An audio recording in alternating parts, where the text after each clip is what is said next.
Everyone, कैसे हैं आप सभी। उम्मीद है कि आप अच्छे होंगे। देखिए, आज स्टार्ट कर रहे हैं मॉक टेस्ट 5 और मॉक टेस्ट 5 में हम देखेंगे द हिंदू एडिटोरियल का एक पैसेज जो जीएसटी बेस पैसेज है। और पैसेज इसमें एक पैसेज देखेंगे और एक देखेंगे क्लोज टेस्ट, एक नरेशन, एक वॉइस और एक देखेंगे सेंटेंस इंप्रूवमेंट। यानी कि हम आपको इसमें इंग्लिश के 5 टॉपिक आपको कवर कराएंगे, ठीक है। और आपको पता है कि एसएससी सीजीएल का जो है एग्ज़ाम डेट लगभग जून के माह में जो डेट आ गई है, टेंटेटिव डेट, और उम्मीद कर सकते हैं कि उसी माह में एग्ज़ाम होने वाला है। और आपको ये भी पता है कि इस बार जो सीजीएल का जो प्री का जो कटअप था मोस्टली 150 प्लस था। यदि आप एसएससी एग्ज़ाम प्री भी क्वालिफाई करनी है तो आपको अगर इसका एवरेज निकाल दिया जाए तो आपको इंग्लिश 75% आनी चाहिए, ठीक है। इंग्लिश आपको 75% आनी चाहिए, तब जाके आप प्री क्वालिफाई कर पाएंगे। तो आपको पता है कि एसएससी जैसे एग्ज़ाम में, चाहे बैंकिंग जैसे एग्ज़ाम में इंग्लिश कितनी इंपॉर्टेंट है। तो अगर आपको इंग्लिश नहीं आती है, यदि इंग्लिश के बगैर आप एसएससी की तैयारी नहीं करना चाह रहे हैं, तो आप ठहरिए और इस मॉक टेस्ट को लगाइए और इस पर डेली प्रैक्टिस करिए। आपकी धीरे धीरे इंग्लिश इंप्रूव हो जाएगी। मैंने इस मॉक टेस्ट में तो इसका वर्ड नहीं लिखा है, लेकिन अगले मॉक टेस्ट में जितने पैसेज होंगे उसके वर्ड भी आपको प्रोवाइड कर दिया जाएगा, ताकि इस पैसेज का आप आसानी से उसका अर्थ समझ पाएँ। और रहा ग्रामर, तो ग्रामर का भी वीडियो आने वाली है, ठीक है। तो पूरी तरह से ये चैनल इंग्लिश के लिए डेडिकेटेड है और इंग्लिश की डेली वीडियो इस पर अपलोड होती रहेगी। यदि आपको इंग्लिश को लेकर आपको कंसर्न है तो आप इसको चैनल पे आ सकते हैं और इस सारे वीडियो को आप पढ़ सकते हैं। तो चलिए स्टार्ट करते हैं द हिंदू एडिटोरियल और इस पैसेज के बारे में देखते हैं। हालांकि मैंने इसके प्रश्न में जो पैसेज है, मैंने इसका प्रश्न भी लाए हैं और इसी बेस पे जो होता है आपको क्लोज टेस्ट भी होता है, ठीक है। तो चलिए स्टार्ट करते हैं। और ये भी सच है कि इंग्लिश के बगैर एसएससी के कोई एग्ज़ाम में रिजल्ट असंभव है। यदि आप इंग्लिश के बगैर एसएससी के एग्ज़ाम में रिजल्ट की कल्पना कर रहे हैं तो आप गलत हैं, क्योंकि इंग्लिश आए बिना आप एसएससी के कोई एग्ज़ाम हो, चाहे सीएचएसएल हो, चाहे एमटीएस हो, स्टेनो हो, सीजीएल हो, जितने भी एग्ज़ाम हैं उसमें यदि आपको इंग्लिश नहीं आ रही है तो उस एग्ज़ाम को क्वालिफाई नहीं कर पाएंगे। तो इंग्लिश बहुत बड़ा रोल प्ले करेगी, क्योंकि मैथ और रीजनिंग मोस्टली सब लोग 90% कर लेते हैं। रही बात इंग्लिश और जीके में, तो आप जीके और इंग्लिश दोनों पे आप कमांड करिए, ठीक है। तो चलिए स्टार्ट करते हैं वीडियो को और देखते हैं। GST receipt and other recent indicator suggest consumption in still a concern. मैंने क्या करना है ना कि एक आपको वर्ड की जो आपको मीनिंग बताते जाएंगे, ठीक है। रिसिप्ट मतलब होती है रसीदें, रिसेंट मतलब हाल ही फिलहाल, इंडिकेटर मतलब जो संकेत हैं, सजेस्ट मतलब सुझाव हो जाएगा, कंजप्शन मतलब होती है खपत, और कंसर्न मतलब होती है चिंता का विषय है, ठीक है। तो कह रहा है कि जीएसटी और जीएसटी रसीदें, जीएसटी रिसिप्ट, जीएसटी रसीदें एंड और रिसेंट इंडिकेटर, हाल के संकेत में, रिसेंट इंडिकेटर मतलब हो जाएगा कि हाल ही के संकेत से सजेशन कंजप्शन, ये पता चला है कि जो कंजप्शन है, जो खपत है, वो एक चिंता का विषय है, ठीक है। कंसर्न मतलब होती है चिंता का विषय है। तो कहा कि जीएसटी रसीदें और हाल ही के संकेत से पता चला है कि जो कंजप्शन है वो क्या है, आज भी, अभी भी, मतलब स्टिल अभी भी चिंता का विषय है, ठीक है। Several economic indicator released over past week are a bad news for the finance ministry. Reserve bank of India hopes a growth around second half of 2024 and 2025, a list October and December quarter, ठीक है। कह रहा है, ये थोड़ा सा ये लंबा स्टाफ दे दिया है, देखिए। तो कह रहा है कि जो सेवरल इकोनॉमिक इंडिकेटर जो है, जो सेवरल इकोनॉमिक इंडिकेटर मतलब आपको बता दिया है कि सांकेतिक होता है। तो कह रहा है कि जो आर्थिक, जो सेवरल इकोनॉमिक इंडिकेटर, जो आर्थिक जो संकेत हैं वो रिलीज हुआ है पास्ट वीक, पिछले सप्ताह, जो bad news finance ministry and reserve bank of India, जो फाइनेंस वित्त मंत्री और रिजर्व बैंक ऑफ इंडिया के द्वारा एक बुरी खबर बताई गई है, ठीक है। बुरी खबर किसके लिए है? Correct, growth rebound the second half 2024-2025। Half का मतलब होता है छमाही, क्योंकि साल की बात करें तो हाफ। करेक्ट, पिछले जो छमाही जो हुई है, जो पिछले जो 6 माह के दूसरी जो 6 माह था, यानी कि दूसरी छमाही में जो विकास ग्रोथ है क्या है? रिबाउंड हुआ है, ग्रोथ कम हुआ है। ठीक है, रिबाउंड का मतलब होता है कम होना। ठीक, तो क्या हुआ है? कम हुआ है। आगे चलते हैं, आगे देखते हैं।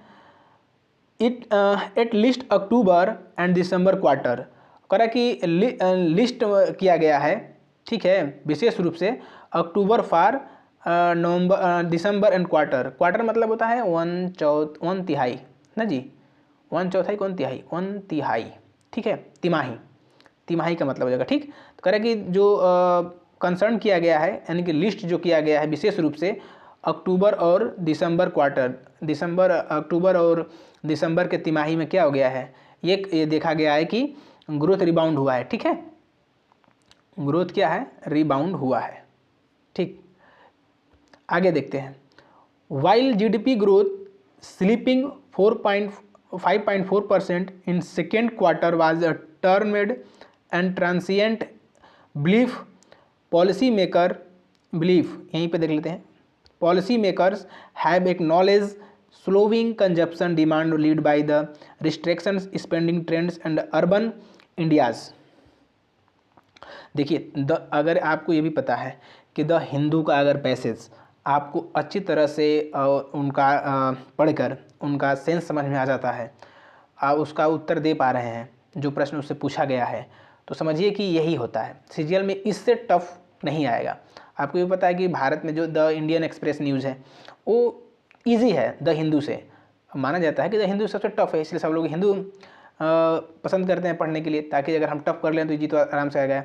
तो देखिएगा, आज जो कल का डेट है, यानी कि 5 तारीख के डेट में ये जो एडिटोरियल है छपा हुआ था। ठीक है, तो मैं हूबहू वही एडिटोरियल कॉपी करता हूँ।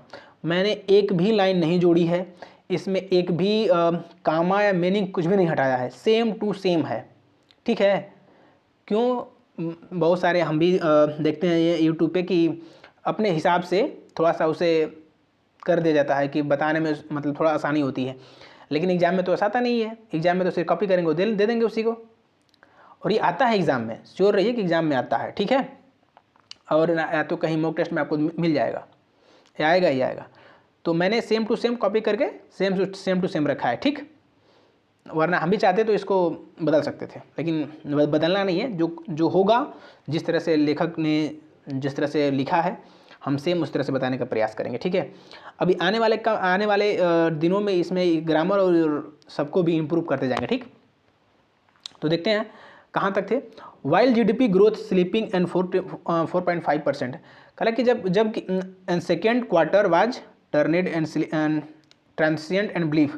कह रहा है कि जो सेकेंड क्वार्टर है, यानी कि जो दूसरी तिमाही है, वो जीडीपी ग्रोथ क्या कर रही है? वृद्धि हो रही है, वृद्धि में गिरावट आ रही है। स्लीपिंग 4.5%, गिरावट आ रही कितना? 4.5%। यहाँ रुकेंगे। कह रहे कि वाइल जब जीडीपी ग्रोथ में गिरावट आ रही है 4.5% एंड सेकेंड क्वार्टर, किसमें? तीसरी तिमाही में, सॉरी सेकेंड क्वार्टर ना, दूसरी तिमाही में। ठीक, ट्रांसिएंट बिलीफ दूसरी तिमाही में। Policy maker have acknowledged slowing consumption demand by transient spending trends on urban India's. कह रहा है कि ये इसमें तो कितना तक गिराने की बात कर रहा है? 4.5%। कल कि जो पॉलिसी मेकर है उन्हें नॉलेज है, ज्ञान है कि स्लो हुआ है, मतलब जो गिरावट आई है क्यों आई है, इसके बारे में बता रहा है। पॉलिसी मेकर जो बता रहे हैं, नॉलेज दे रहे हैं कि जो स्लो हुआ है कंजप्शन, खपत, demand by the restraint spending the, थोड़ा सा ये हो रहा है, कंजप्शन जो स्लोइंग हो रहा है कंजप्शन की वजह से, डिमांड लीड बाय रिस्ट्रैक्शन। देखेंगे रिस्ट्रैक्शन मतलब होता है शांत हो गई है या भावहीन हो गई, इसका मतलब होता है स्पेंडिंग मतलब खर्च, ट्रेंड्स एंड अर्बन इंडियाज़। जो अर्बन इंडियाज़ है, जो शहरी जो इंडिया है, उसमें क्या हो गया है? स्पेंडिंग रिस्ट्रिक्शन, भावहीन हो गई है। कौन? कंजप्शन और डिमांड। अरे कि जो डिमांड लीड नहीं ले रही है और जो खपत और मांग धीमी हो गई है, इसलिए क्या हो गया है, एक बार फिर यहाँ से मिला लेते हैं, देखेंगे। अर्बन यहाँ पे स्लोविंग कंजप्शन, कंजप्शन स्लो हो गया है, डिमांड भी स्लो हो गया है। किस में? रिस्ट्रेन मतलब भावहीन हो गया, स्पेंड मतलब जो स्पेंडिंग है, खर्च है। ट्रेंड्स अर्बन इंडियाज, जो शहरी एरिया में जो डिमांड और कंजप्शन है, दोनों क्या हो गया? कम हो गया है। इसलिए पॉलिसी जो मेकर बता रहे हैं कि तीसरी तिमाही में जो गिरावट आ सकती है, कितना तक? 5.4% तक। ठीक है, 5.4% तक गिरावट आ सकती है। किसमें? जीडीपी में गिरावट आ सकती है। ठीक है, किसने? सेकेंड क्वार्टर, दूसरी तिमाही में। तो यहाँ तक क्लियर हुआ? आगे बढ़ते हैं। आगे है, they have also excluded optimism about the festive boost of cities along with the resilient rural demand outlook lifting the momentum।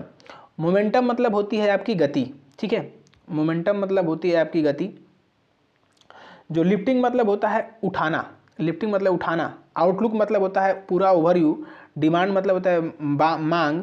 Rural मतलब होता है आपका गांव, जो गांव से संबंधित एरियाज़ है, गांव होता है, देहाती एरियाज़। एंड रिलिजियंट मतलब होता है आपका परिवर्तन करने में असमर्थ है। रिजिलियंट मतलब होता है परिवर्तन करने में असमर्थ है। ठीक। बूस्ट मतलब होता है अचानक से किसी चीज़ को बढ़ जाना। सिटीज मतलब आपका शहरी होता है। ऑप्टिमिज्म मतलब होता है वो आशा रखी जाती है। ठीक है, वो आशा, उम्मीद होती है। To have also excluded. ठीक है, तो आपने देख लिया इसका। अब देखते हैं, The have also excluded optimism about the festive and boost from the citizen along with the resilient rural demanded outlook lifting and momentum। यानी कि जो देखेंगे यहाँ से, they have also excluded optimism, they have also excluded optimism। कर आए कि एक minute, they have also optimism about festive. Festive मतलब होता है त्यौहार। ठीक है, कह रहा कि त्योहारों को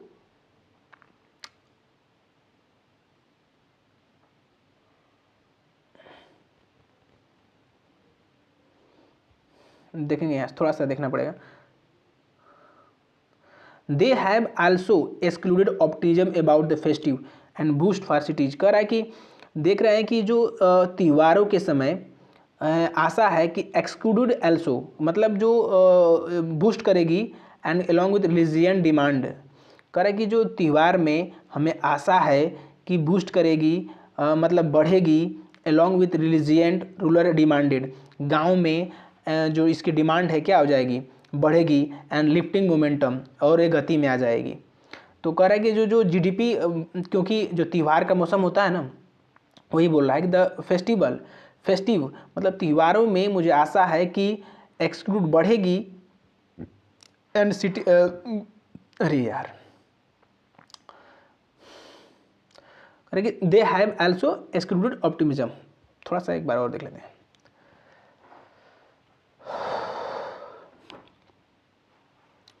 करके दे have also excluded optimism about the festive boost and from citizen along with the religion ruler demanded outlook lifting the momentum। तो इसका मतलब ये है कि कह रहा है कि जो फेस्टिव, जो त्यौहार का जो सीजन आने वाला है, तो उसको मुझे आशा है, त्यौहार के समय मुझे आशा है कि बूस्ट करेगी एंड शहरों में अलॉन्ग विथ रिलीजियन रूलर, उससे सहित गाँव में भी। कह रहा है कि त्यौहार के समय मुझे आशा है कि गाँव में देहाती एरियाओं में और शहरों में भी बूस्ट करेगी क्या? डिमांड एंड आउटलुक लिफ्टिंग, मांग बूस्ट करेगी, आउटलुक उसकी डिमांड और मांग मतलब आउटलुक मतलब ओवरऑल बढ़ेगी एंड मोमेंटम गति में आएगी। ठीक है, आगे देखते हैं। The list data point are also important, they have the part of the final gauges for the finance ministry also finance also before the finance it's economic for blueprint and 2025 and 2026 in February and one union budget. थोड़ा सा इसका जो लंबा रहता है, देखिए कि थोड़ा सा इसका इस टॉपिक जो है वो थोड़ा लंबा रहता है। द लिस्ट मतलब लेटेस्ट मतलब नया डाटा पॉइंट जो है इम्पोर्टेंट महत्वपूर्ण होता है। एंड पार्ट ऑफ फाइनल गॉजेज, गॉजेज का मतलब होता है भेद डालना, ठीक है, या फिर भेद डालना से मतलब भेद डालना होता है इसमें, भेद डालना, ठीक। For the finance ministry assess मतलब पहुंच, एंड फाइनल्सिस मतलब जो अंतिम निर्णय तक पहुंचना, ब्लूप्रिंट मतलब blueprint, and February and union budget, ठीक। तो मैंने सबका हिंदी देख लिया, अब इसके अर्थ पे चलते हैं। इनका देखेंगे कहाँ से शुरू था। द लेटेस्ट डाटा, नए डाटा के अनुसार, द लेटेस्ट डाटा नए डाटा के अनुसार, important also the part of the final gauges, जो है कि महत्वपूर्ण है कि हमें उस फाइनल जो है पार्ट को ध्यान में रखा जाए। फॉर द मिनिस्ट्री एक्सेज, जहाँ पे वित्त मंत्रालय महत्वपूर्ण अपना उस पे काम करे।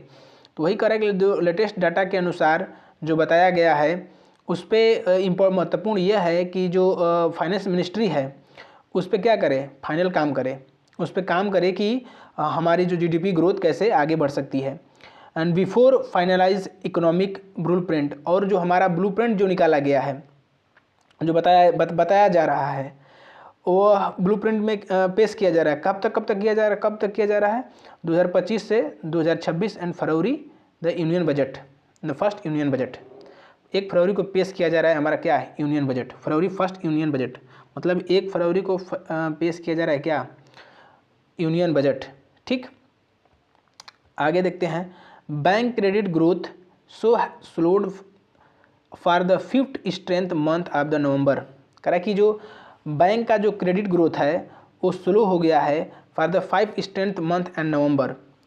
तो करा कि जो बैंक का जो क्रेडिट ग्रोथ है सोलवेड मतलब क्या हो गया है, स्लो हो गया है, धीमी हो गया है लगातार, कितने 5th स्ट्रेंथ मंथ मतलब लगातार 5 मंथ, कब से, नवंबर से। करे कि वही कह रहा है the bank credit growth, the bank credit growth have slowed for 5th strength month and November से क्या हो गया, काफ़ी स्लो हो गया, धीमी गति पकड़ लिया है, मतलब धीमी गति से आगे बढ़ रहा है। जबकि वाइल कोर इंफ्रास्ट्रक्चर सेक्टर जो कह रहा है कि जबकि कोर जो इंफ्रास्ट्रक्चर है अबाउट 50% इंडस्ट्रियल आउटपुट, मतलब जो 40% है वो औद्योगिक उत्पाद का लगभग है। कह रहा है कि जो कोर सेक्टर है, वाइल जब कोर सेक्टर है, जो कोर इंफ्रास्ट्रक्चर है जो सेक्टर है वो अबाउट 40% इंडस्ट्रियल अबाउट, जो उत्पाद का कितना है, लगभग औद्योगिक उत्पाद का, इंडस्ट्रियल मतलब होता है औद्योगिक उत्पाद का कितना है, 40% है। Expanded at 4 month high pace of 4.3%। कह रहा है कि जो उसकी जो खर्च है, जो उसके बढ़ाने की क्षमता है, एक्सपेंड करने की क्षमता है, खर्च नहीं, एक्सपेंड मतलब फैलाव, जो उसको बढ़ने की क्षमता है 4 मंथ हाई है, कितना कि 4.3% की जो क्षमता से क्या करेगा, वो आगे बढ़ेगा, ठीक है। जो कह रहे कि 4 महीने की जो उच्च स्तरीय गति है, ठीक, कह रहे कि expanded and 4 month high pace, कह रहे कि 4 मंथ है उसके उच्च स्तरीय वृद्धि कितनी है, 4.3%। हाउएवर, हालांकि production levels were 3.3% below October with 6 month and 8 sector operating at lower capacities. कह रहा है कि हालांकि जो प्रोडक्शन जो उत्पाद है लेवल जो है 3.3% बिलो नीचे रहा अक्टूबर से, एंड अक्टूबर से 6 मंथ, अक्टूबर ऑफ 6 मतलब जो है लगभग 6 माही की बात कर रहा है, ठीक है। कह रहा है कि जो 8 टू नहीं सॉरी यहाँ पे थोड़ा सा मिस्टेक है। देखेंगे कि प्रोडक्शन लेवल्स वेयर 3%, जो उत्पादन जो लेवल है 3.3% नीचे रहा अक्टूबर 6 to 8, मतलब 6 से 8 सेक्टरों में क्या रहा, कह रहा है कि जो 6 से 8 सेक्टर जो रहे, टोटल जो 8 सेक्टर हैं उन 8 सेक्टर 6 से 8 सेक्टर में क्या रहा 3.3% क्या रहा, कम रहा, जो ठीक है प्रोडक्शन उत्पादन कितना कम रहा 3.3%। ठीक है, आगे देखते हैं। The purchasing managers index show factory activities level and activities level through November and December were the worst through 2024। कह रहा है कि जो परचेजिंग जो मैनेजर है, ठीक है, जो परचेजिंग मैनेजर है इंडेक्स दिखाता है, जो परचेजिंग मैनेजर इंडेक्स शो करता है, दिखाता है, शो में दिखाना फैक्ट्री एक्टिविटीज़ लेवल, जो फैक्ट्री के जो कार्यशैली को थ्रू नवंबर टू दिसंबर, नवंबर दिसंबर में were the worst through and 2024 जो फैक्ट्री की जो क्या है गतिविधियाँ बढ़ी थी, बूस्ट की थी, सॉरी वर्स्ट मतलब होता है सबसे खराब यार, यहाँ से बूस्ट कहाँ से होगा, ठीक है देखेंगे। कह रहा कि द परचेजिंग मैनेजर इंडेक्स, जो परचेजिंग मैनेजर्स जो इंडेक्स है, इंडेक्स शो दिखाता है फैक्ट्री एक्टिविटीज लेवल, जो फैक्ट्री के लेवल को एंड नवंबर टू दिसंबर की वेयर वर्स्ट मतलब बेकार है थ्रू 2024, जो कि 2024 की अपेक्षा क्या है सबसे खराब है। इवन एज जबकि इनपुट कॉस्ट, जो इनपुट कॉस्ट है, इन्फ्लेशन मतलब होता है मुद्रास्फीति, तो कह रहा है कि जो इनपुट जबकि इनपुट लागत है, इनपुट कॉस्ट इनपुट लागत है, जो मुद्रास्फीति separate price likes that hikes मतलब होती है वृद्धि, तो इसको कह रहा है कि जो मुद्रा जो इन्फ्लेशन है सेपरेट प्राइस हाइक वृद्धि हुई है, would be hit demanded some over time, मतलब कीमतों में वृद्धि को प्रभावित किया जो समय के साथ मांग को प्रभावित करती है। ठीक है, जो समय के साथ डिमांड सम वाट ओवर टाइम, जो सम वाट है यहाँ पे सम वाट ओवर टाइम, यानी कि समय के मांग के साथ मांग को प्रभावित करती है, जो समय के साथ मांग को प्रभावित करती है। ठीक, एक बार इसको रफली देख लेते हैं क्या क्या ये कहना चाह रहा है। ठीक है, हम बस इसको अर्थ बताते चलेंगे। कह रहा है कि जीएसटी रसीदें और संकेत इंडिकेटर ये बता रहे हैं कि जो कंजप्शन उत्पादन है, ठीक है, वो चिंता का विषय है, कंसर्न है। ठीक है, कंसर्न है, वो एक चिंता का विषय है।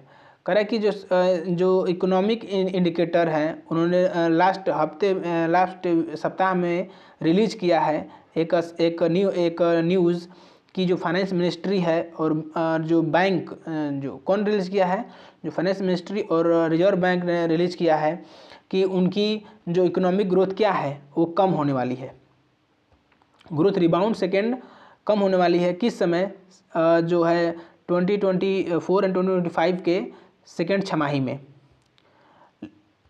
लिस्ट अक्टूबर एंड दिसंबर।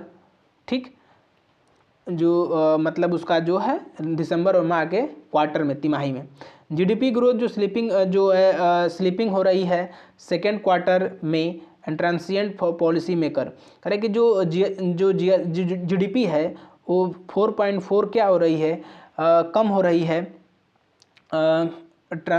मतलब अगला सेकेंड तिमाही में। जो पॉलिसी मेकर हैं उन्होंने बताया है कि स्लो कंजप्शन क्यों हुआ है, कंजप्शन स्लो इसलिए हुआ है क्योंकि जो शहरी एरिया जो है अर्बन इंडिया में स्पेंडिंग और उसका डिमांड पे कमी आ गई है, इसलिए जीडीपी ग्रोथ क्या हुआ है, कम हुआ है। आगे कह रहा है the optimism the festive boost. कह रहा है कि जो हमें त्यौहार के समय मुझे आशा है कि शहरों में और रूरल एरियाज़ में इकोनॉमिक बूस्ट करेगी, क्योंकि इसमें डिमांड और आउटलुक की मांग होती है। ठीक है, आगे है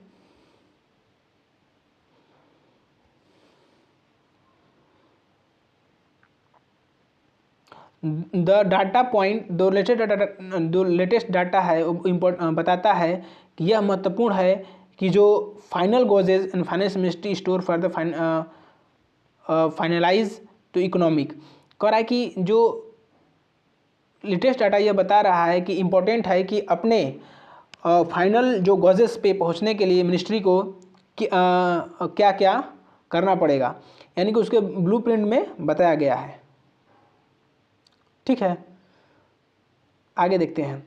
बैंक क्रेडिट ग्रोथ जो स्लो एंड 50 करा कि जो बैंक का जो क्रेडिट ग्रोथ है स्लो हो गया है इस 5 महीने लगातार एंड नवंबर माह में। ठीक, वाइल कोर इंफ्रास्ट्रक्चर सेक्टर करा कि जब जो कोर इंफ्रास्ट्रक्चर है वह 40% है इंडस्ट्रियल का, औद्योगिक का। ठीक है, and expand at the 4 month करा कि एक्सपेंड हो रहा है ये 4 मंथ, मतलब ये जो एक्सपेंडेड है, जो फैलाव जो बढ़ रही है 4 मंथ एंड जो हाई स्पीड 4.3%। हालांकि प्रोडक्शन लेवल वेयर जो पिछले माह के अनुसार कितना कम था, 3.3% कम था। ठीक, तो कह रहा है कि कम था। 6 to 8 sector operating lower capacities, क्योंकि 6वीं और 8वीं सेक्टर में क्या था, इसका लो कैपेसिटी क्षमता क्या थी, कम थी। द परचेजिंग मैनेजर इंडेक्स, जो परचेजिंग मैनेजर इंडेक्स में फैक्ट्री एक्टिविटीज लेवल, जो फैक्ट्री है उसकी एक्टिविटीज लेवल क्या होगी, नवंबर और दिसंबर तक का होगी, स्लो होगी। एंड वर्स्ट मतलब होती है बेकार, मतलब उसकी ग्रोथ बेकार होगी 24 की अपेक्षा, थ्रू 24 की तुलना में। इवन एज, हालांकि इनपुट जो कॉस्ट है, जो इनपुट जो मूल्य है, जो मुद्रास्फीति है, सरप्रेड प्राइस हाई लाइक टू, जो क्योंकि बढ़ रही है एंड डिमांड बढ़ रही है बढ़ रही है। ठीक है, and somewhat over time, जो समय के साथ मांग को प्रभावित करेगी। मुद्रास्फीति बढ़ रही है और ये समय के मांग के साथ क्या करेगी, इसको प्रभावित करेगी। ठीक है, थोड़ा सा टाइम जरूर लगा है, लेकिन हमने इसको पूरा बढ़िया से पढ़े हैं। अब चलते हैं इसके प्रश्न और उत्तर पे। प्रश्न क्या कह रहा है, पहला कह रहा है कि what is GDP growth and the second quarter and 2024। तो कह रहा है कि जो जीडीपी ग्रोथ है वो दूसरी तिमाही में कितना रहा। मैंने देख लिया, इसलिए मैंने हिंदी भी लिख दिया है कि यदि आपको प्रश्न ही नहीं समझ में आएगा तो आप उत्तर कहाँ से देंगे। तो मैंने इसमें हिंदी लिखा है ताकि आप उसके हिंदी को समझ के उसके प्रश्न को उत्तर आसानी से दे पाएँ। देखिए, अगर हम पूरा डाटा रियलाइज करें तो देखिए इसमें डाटा दिया है, डाटा याद रखना पड़ता है। अक्सर ये पूछता है 4.3% एक डाटा है, 3.3% एक डाटा है। ठीक, 2 हो गया। और एक तीसरा डाटा है 4.4% और 5.4%। ठीक, तो इसमें दिया कौन है देख लेंगे, एक ही दिया है सिर्फ 5.4%। तो ये आपका ये आंसर हो जाएगा। ठीक है, ये सब देना ही नहीं है तो दिमाग लगाना ही नहीं है, जो दिया नहीं है उसमें दिमाग नहीं लगाना है। ठीक, जो दिया उस पर दिमाग लगानी है। तो ये आपका क्या आंसर हो जाएगा, 5.4%। Answer will be is correct. Second number देखते हैं, औद्योगिक उत्पादन में कोर इंफ्रास्ट्रक्चर सेक्टर, सॉरी ये मैंने हिंदी पढ़ा है। What is the share of the core infrastructure sector industrial output, हमने देखा था ना कितना था, 40% था। तो 40%। ठीक, आप जो पढ़े हैं डाटा को याद है, आप उसके अकॉर्डिंग आपको उसका उत्तर दे सकते हैं, 40%। ठीक, नेक्स्ट है, what is the one reason policy maker cities of the slow down in the consumption demanded. कह रहा है कि जो नीति निर्माताओं खपत में गिरावट के लिए क्या कारण बताए थे, क्या बताए थे। देखिए पहले देखते हैं, अंतिम वाला देखते हैं, रीजन फॉरिजन इन्वेस्टमेंट क्या, जो राइजिंग फॉरेन इन्वेस्टमेंट क्या बाहरी जो फॉरेन का जो है इन्वेस्टमेंट बढ़ गया है, नहीं, विदेशियों की तो बात की नहीं गई। इंक्रीज द एक्सपोर्ट एक्टिविटीज़, करा कि जो एक्सपोर्ट जो एक्टिविटीज़ है, क्रिया वो बढ़ गई है, अरे नहीं, ये भी नहीं है। रिस्ट्रेनेड अर्बन स्पेंडिंग, कह रहा है कि जो शहरी एरियाज में स्पेंडिंग क्षमता क्या हो गई है, रिस्ट्रेनेड हो गया है, मतलब शांत हो गई है या फिर भावहीन हो गई है या कम हो गई है।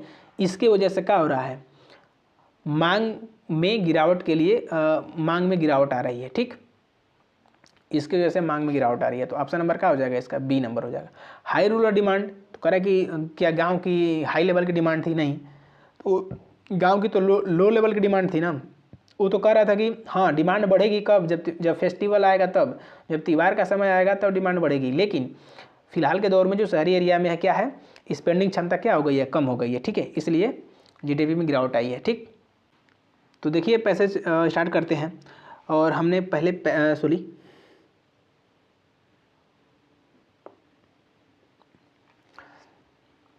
चलिए देखते हैं क्लोज टेस्ट। ठीक है, क्लोज टेस्ट का जो है पहले उसका अर्थ समझने का प्रयास कर लेंगे थोड़ा बहुत, कि इसका जो है मोटा मोटी कहना क्या चाहता है। ठीक है, यदि आप वीडियो देखेंगे तो ये पैसेज जो है मैंने पहले करवा लिया है। ठीक है, पैसेज का कुछ भाग करवाया है और ये पैसेज फिर आया हुआ है। यदि आपको अगर वो वीडियो आप देखेंगे तो देखे होंगे तो इसका आप आसानी से उत्तर दे पाएंगे सारे प्रश्नों का। ठीक, देखिए पहला क्या कह रहा है, climate change one of the most pressing challenging fencing humanity today's. कह रहा है कि जो मानवता के लिए ह्यूमैनिटी मतलब होता है मानवता के लिए जो जलवायु परिवर्तन है वो एक मोस्ट प्रेजेंट चैलेंज है, एक चैलेंजिंग है। ठीक है, एक मोस्ट बड़ा चैलेंजिंग बन गया है। क्या, क्लाइमेट चेंज, जो आज जलवायु परिवर्तन हो रहा है, एक बहुत बड़ी समस्या बन गई है। चैलेंज मतलब हो जाएगी समस्या, एक बहुत बड़ी समस्या बन गई है मानवता के लिए। ठीक है, next, rising level of the green houses gases, क्योंकि रीजिंग मतलब बढ़ रही हैं, लेवल स्तर ग्रीन हाउसेज गैसेज का, ग्रीन हाउसेज गैसेज का जो क्या है लेवल बढ़ रहा है। स्पेशली देखिए, स्पेशली किस गैस की बात कर रहा है, यदि आप थोड़ा सा साइंस में अगर पकड़ रखते हैं तो जानते होंगे कि जो ग्रीन हाउसेज गैसें हैं उसमें कौन कौन सी जो गैसें होती हैं जो ग्रीन हाउस को प्रभावित करती हैं। ठीक है, तो वह पहला प्रश्न वहीं से बोला है कि कौन सी गैस है। Have lead and to increase global temperature, जो ग्लोब के जो पृथ्वी का टेम्परेचर क्या कर रही है, बढ़ा रहा है। तो आपको ये पता होना चाहिए कि जो ग्रीन हाउस गैसेस को प्रभाव डालती है वो कौन कौन सी गैसें होती हैं। ठीक है, वो ऑप्शन में देख लेंगे, पहले इसको अर्थ जानने का कोशिश कर लेते हैं। The phenomena the offered to as global warming as a result several weather and pattern, melting glacier and rising sea levels. कह रहा है कि ये जो फिनोमिना है इसके वजह से ग्लोबल वार्मिंग बढ़ रही है और रिजल्ट के रूप में क्या हो रहा है, वेदर पैटर्न, मौसम बदल रहे हैं, मेल्टिंग ग्लेशियर का मतलब होता है आपका जो पिघलना, जो ग्लेशियर जो है वो पिघल रहे हैं, एंड रीजिंग सी लेवल, जो समुद्र का लेवल क्या हो रहा है, रीजिंग हो रहा है, बढ़ रहा है। ठीक है, आगे देखते हैं। डेवलपिंग कंट्रीज, जो विकासशील देश हैं, इन पर्टिकुलर आर, जो व्यक्तिगत रूप से vulnerable to impact are climate change due to the limit sources to the adopt. कह रहा है कि जो विकासशील देश हैं वो अपने व्यक्तिगत इम्पैक्ट डाल रहे हैं जलवायु परिवर्तन के लिए, due to limited source to adopt, क्योंकि वो क्या करें, अपना लिमिट सोर्स को एडॉप्ट कर रहे हैं। डेवलपिंग जो कंट्री है वो जो उनके वजह से ही प्रभाव पड़ रहा है, क्योंकि वो अपने लिमिट सोर्स को अडॉप्ट नहीं कर रहे हैं, वो ज़्यादा खर्च कर रहे हैं। ठीक है, आगे, the comeback to crisis government and organisation around to the world and fusing to reducing to carbon emission and transitioning to energy resources. कह रहा है कि जो कमबैक दिस क्राइसिस, जो ये क्राइसिस जो हो रही है, जो ये समस्याएं बढ़ रही हैं, प्रभाव डाल रही हैं गवर्नमेंट को और ऑर्गेनाइजेशन को, उन्हें संज्ञान में लेना चाहिए, and world forcing reducing in carbon emission, और उन पे काम करना चाहिए कि पूरी दुनिया जो कार्बन इमिनेशन को क्या करे, कम करे, और एनर्जी सोर्सेज, और जो रिन्यूएबल एनर्जी सोर्सेज है उसको बढ़ावा दे। हाउएवर मतलब हालांकि achieving the global corporation remaining a significant addressing climate change and effectively, हालांकि अचीव कर रहा है ग्लोब जो है पृथ्वी के लिए रिमेनिंग सिग्निफिकेंट एक बड़ी बचाव to addressing to climate change effectively, जो क्या कर रही है, इफेक्ट कर रही है, जो बदल रही है हमारे मौसम को, ठीक है, उसके लिए एक बड़ा कदम उठाया जा रहा है कि एड्रेसिंग किया जा रहा है कि जो हमारे जलवायु परिवर्तन को क्या कर रहा है, प्रभाव में डाल रहा है। ठीक है, तो हमने काफ़ी इसको तेज देखा, लेकिन हमने इसको पहले इस पैसेज को पहले ऑलरेडी मैंने डिटेल में एक्सप्लेनेशन किया था। जब इसका विस्तार से अगर आपको प्रस्तुतिकरण किया गया है तो सेकेंड बार में थोड़ा सा तेज़ ही चलेगा। ठीक है, प्रश्न में देखते हैं और इसके बात करते हैं। हालांकि क्लोज टेस्ट है, ठीक है, और इसमें मैंने प्रश्न का भी एक रूप दे दिया है। कह रहे कि विच green house gases is most associated with the global warming, और देखिए आपसे बात भी यही कर रहा है। ठीक, आपसे बात भी यही कर रहा है। ठीक, यहाँ पे देखेंगे कि जो कह रहा है कि the rising levels green houses gases, जो क्या कारण है, मतलब दिस रीजिंग लेवल्स जो बढ़ रहे हैं लेवल ग्रीन हाउस गैसेस की, स्पेशली वो कौन सी गैस कारण है। ठीक है, तो ऑप्शन देख लेते हैं कौन सी गैस है जिससे सी लेवल बढ़ रहा है। कह रहा है कि मीथेन है, ऑक्सीजन है और नाइट्रोजन है। देखिए सर, ये तो तीनों हमारे वायुमंडल में मुक्त अवस्था में पाई जाती हैं, मीथेन, ऑक्सीजन और ये नाइट्रोजन। लेकिन कार्बन डाइऑक्साइड जो है, इसके वजह से क्या हो रहा है, कार्बन डाइऑक्साइड की वजह से क्या हो रहा है, ये समस्या ग्लोबल वार्मिंग की अधिक हो रही है। ठीक, तो क्या हो जाएगा, कार्बन डाइऑक्साइड CO2, ये होता है जी CO2, कार्बन डाइऑक्साइड। ठीक है, आगे देखते हैं सेकेंड नंबर क्वेश्चन क्या है। सेकेंड क्वेश्चन है कि why are developing countries are vulnerable climate change.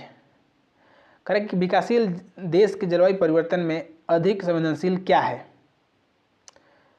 देखेंगे यहाँ पे अभी यहाँ पे था, इस प्रश्न में देखेंगे सेकेंड नंबर क्या कह रहा था, यही बोल रहा है सेकेंड नंबर कि डेवलपिंग कंट्रीज जो विकासशील देश हैं पार्टिकुलर और vulnerable to impact climate change and limited sources. कह रहा है कि वो लोग क्या करें, एक लिमिट सोर्स का मतलब उपयोग करें, लिमिट सोर्स को अडॉप्ट कर लें। ठीक है, उपयोग करने के लिए वो भी प्रभाव डाल रहे हैं हमारे क्लाइमेट पे, हमारे मौसम पे। तो ठीक है, इस ऑप्शन देख लेते हैं उसका। ठीक, ऑप्शन क्या क्या है, कह रहा कि यही बोल रहा है कि war developing countries are vulnerable climate change. क्या क्या है, एडवांस टेक्नोलॉजी की पूरे पैसेज में बात नहीं की गई है, जबकि ये इसका भी कारण है कि इसके वजह से ग्लोबल वार्मिंग बढ़ रही है, लेकिन इसका पैसेज में बात नहीं किया गया है, तो इसको हम बात नहीं करेंगे। लिमिट सोर्सेज, अगर आप कह रहे हैं कि लिमिट सोर्स का अगर यूज करेंगे या उपयोग में लाएंगे तो ग्लोबल वार्मिंग तो होगा ही नहीं, तो ये भी नहीं।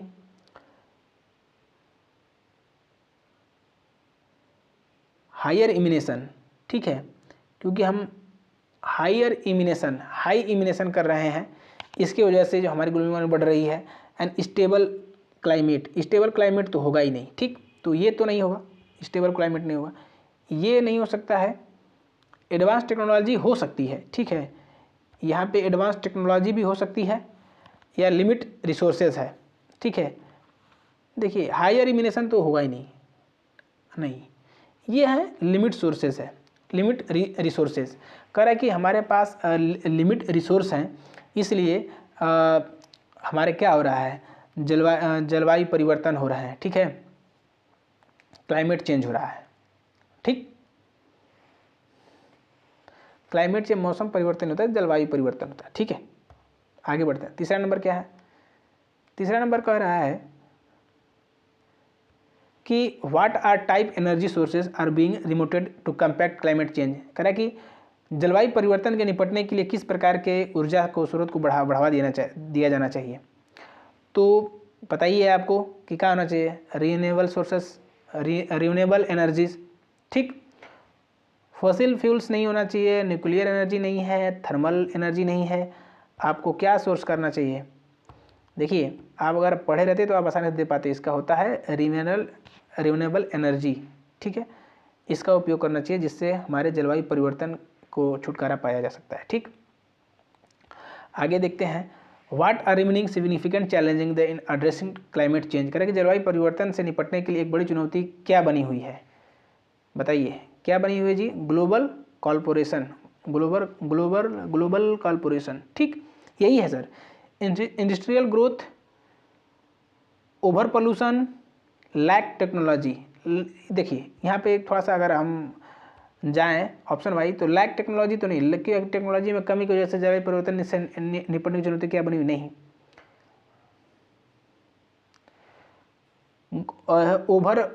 ओवर पॉपुलेशन, ये भी नहीं है। इंडस्ट्रियल ग्रोथ नहीं, ये हो सकता है आपका ग्लोबल कॉर्पोरेशन, ठीक है। तो इस तरह से हमने पैसेज और एक क्लोज टेस्ट को रीड कर लिया है। अब चलते हैं ग्रामर वाले सेक्शन पे, ठीक है। और ग्रामर वाले सेक्शन को काफ़ी आसानी से देखेंगे और एक एक पॉइंट समझने का प्रयास करेंगे, ठीक। तो चलिए ग्रामर का पोर्शन पहला आ गया है सेंटेंस अरेंजमेंट, ठीक है। सेंटेंस अरेंजमेंट, थोड़ा सा इसको चारों ओर दिखना चाहिए सर, हाँ। सेंटेंस अरेंजमेंट, इसका क्या क्या सही हो सकता है? देखिए शुरू हो रहा है, देखेंगे कि एक से शुरू हो रहा है कितने बार? एक से शुरू हो रहा है 2 बार, और 4 से शुरू हो रहा है 1 बार, और 2 से शुरू हो रहा है 1 बार। तो यहाँ पे देखेंगे 3 से शुरू नहीं हो रहा है, ठीक। जब 3 से शुरू नहीं हो रहा है तो 3 को पहले ही काट दीजिए, क्योंकि हम उससे पहले से पढ़ना ही नहीं है, क्योंकि ये शुरू ही नहीं हो रहा है। करें कि दे वेयर इज, पहले क्या करेंगे? देखिए इसमें पहले आपको चारों पढ़ना ही पड़ेगा। और कोई बोल रहा है कि चुटकी में 2 मिनट, चुटकी में 4 मिनट, सारा बहुत सारा ट्रिक आप देखे होंगे, वो ट्रिक कोई काम नहीं करेगा, ठीक है। आपको कंसेप्ट आना चाहिए, कंसेप्ट बेस पे ही आप काम कर पाएंगे। तो करें कि they are were in the classroom for a while. The अगला है कि she reminded them to submit it the next day. The teacher asked student and complete their homework. देखिए आप अगर नाउन पढ़े हैं और एक प्रोनाउन पढ़े हैं, ठीक है, तो पहले इसमें बात आती है कि कोई भी सेंटेंस जो पहले शुरू होगा तो नाउन से शुरू होगा या प्रोनाउन शुरू होगा। आप कोई आप सेंटेंस पहली बार पढ़ रहे हैं स्टार्टिंग से, तो पहले प्रोनाउन दी रहती है कि नाउन दी रहती है? तो पहले आप नाउन और प्रोनाउन का यूज पढ़ लेंगे। तो अब देखिए सिंपल से अगर आप दोनों का डिफरेंस पता है तो इस सवाल को आप सॉल्व कर लेते। नाउन का रिपीटेशन कम करने के लिए किसका यूज होता है? प्रोनाउन का यूज होता है। तो पहले नाउन आता है, उसके बाद प्रोनाउन आता है। तो आपको पता है कि ये दे क्या है, ठीक है। अब हो गया ना, अब इसको काटते हैं। देखिए दे क्या है? एक प्रोनाउन है, तो क्या प्रोनाउन शुरू होगा? दे क्या है? प्रोनाउन है, क्या प्रोनाउन शुरू होगा? सी क्या है? प्रोनाउन है, क्या प्रोनाउन शुरू होगा? नहीं होगा। तो ये तीनों तो कट ही गया ना। क्यों कट गया? क्योंकि ये प्रोनाउन शुरू हो रहा है, तो प्रोनाउंस तो होगा नहीं। तो option number C number, option number D cancel. अब हमें कन्फर्म पता हो गया कि ऑप्शन नंबर 1 से शुरू है, ठीक है। तो करेंगे the teacher asked the student complete their work. The teacher asked the student the their complete their work. They all, अब देखेंगे क्योंकि दोनों तो बराबर ही हो गया है। They all standard working immediately, she reminded them to the submit the next day.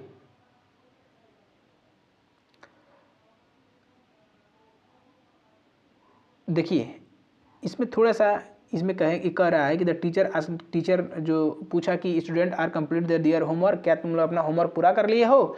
They are started working immediately. तो कह रहा है कि दे ऑल, और दे वो सभी लोग स्टार्ट कर दिए वर्क काम करना तुरंत।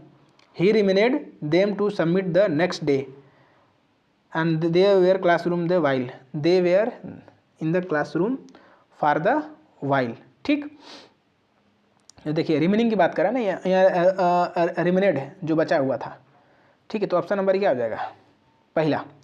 The teacher asked the student to complete their homework, she, उन्होंने फिर कहा, reminded them to submit the next day, जो तुमको नेक्स्ट सबमिट करना था, they all started working immediately, तो तुम लोग जल्दी क्या करो, उसको वर्किंग करो, there were the classroom in the while, जब इस क्लासरूम में आदमी जाएगा। ठीक है, तो ऑप्शन नंबर पहला से हो जाएगा। ठीक, नेक्स्ट सेंटेंस इम्प्रूवमेंट। देखिए इसको सेंटेंस इम्प्रूवमेंट कर रहा है।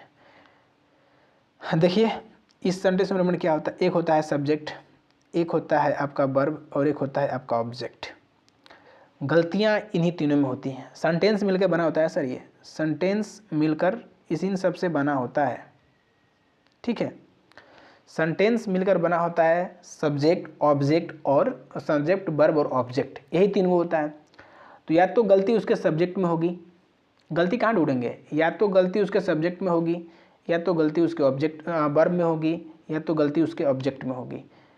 तो पहला देखेंगे सब्जेक्ट क्या है, ही क्या है आपका सेकेंड थर्ड पर्सन में क्या है, ये सिंगुलर है। तो हमें क्या आ गया है, हमें डोंट आ गया है। ठीक, डोंट या डज नॉट होता है। ठीक, लाइक अ प्लेइंग बास्केटबॉल, पहले तो ये देखिए जो प्लेइंग है, लाइक अ प्लेइंग, जो प्लेइंग क्या है, एक वर्ब है। अब वर्ब में लगा आईएनजी फॉर्म कब आता है, जब आपको इज, एम और आर दिया हो। प्रेजेंट टेंस में जब आप आईएनजी फॉर्म लगाएंगे तो इज, एम, आर के बाद लगाते हैं आईएनजी फॉर्म। डू या डज के बाद क्या लगाते हैं जी, V1। ठीक है, V1 लगाते हैं। V1 का मतलब होता है ओनली वर्ब का फर्स्ट फॉर्म लगाते हैं।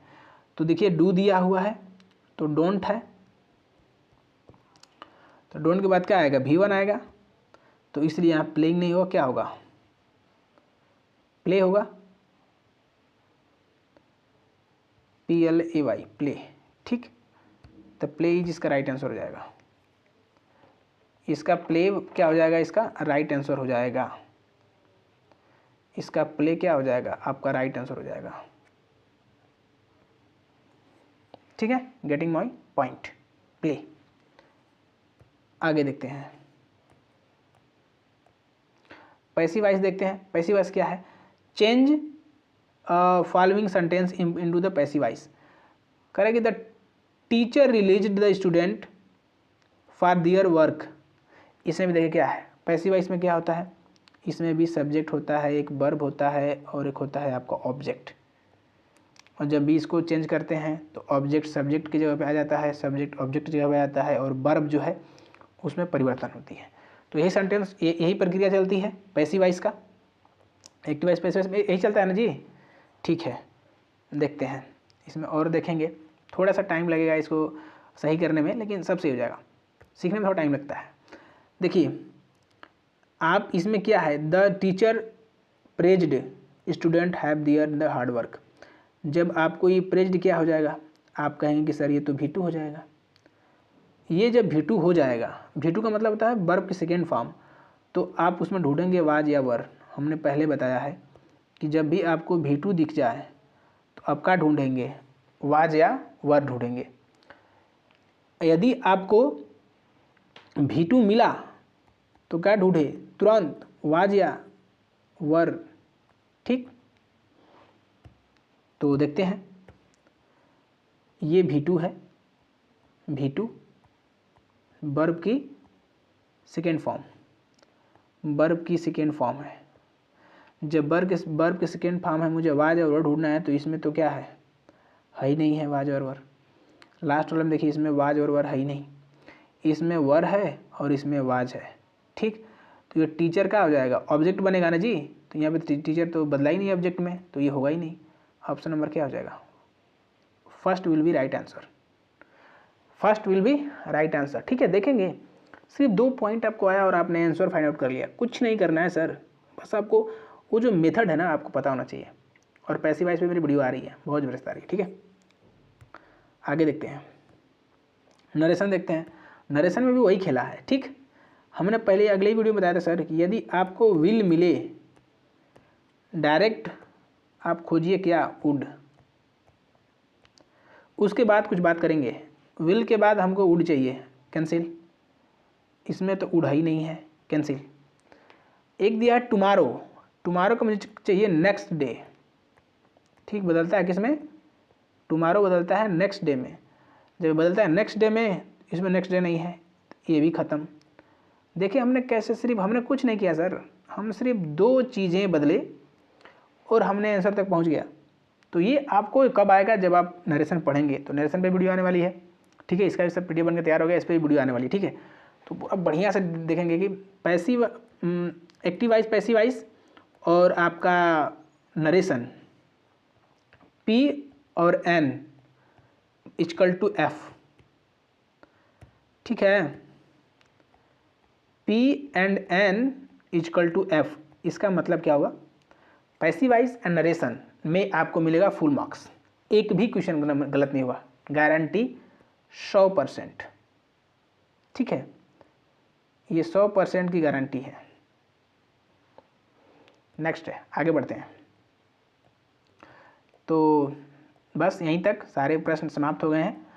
तो आप बताइए कि वीडियो को कैसा लगा। थोड़ी सी ज़रूरी इसमें पैसेज में थोड़ा सा हमें प्रॉब्लम से फेल हुआ मुझे, ठीक है, थोड़ा सा ये इसकी जो लाइनिंग थी या फिर इसका जो स्टॉपेज था थोड़ा सा बड़ा था, थोड़ा सा होता ही है, द हिंदू का टफ पैसेज होता ही है, लेकिन अगले बार इसको और छोटा करेंगे और सिंपल वे में और थोड़ा सा हिंदी बताने का प्रयास करेंगे ताकि आपको बेहतरीन समझ में आए।